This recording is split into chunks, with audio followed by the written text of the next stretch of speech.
多謝同埋唔該有咩唔同？首先香港人好少咁有禮貌。你唔知有咩唔同嘅咩？有咩唔同嘅？我請你食嘢啦，你要講多謝咯。但係我借錢俾你要講唔該，因為我借錢俾你，你會還翻俾我噶嘛。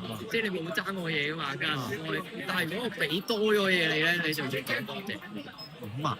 因為頭先個 waitress 嚟咧，佢講多謝，咁我覺得好似唔係咁俾咗用。錢啫嘛，咁所以就要講唔該啊。我而家腦入邊翻譯緊啊！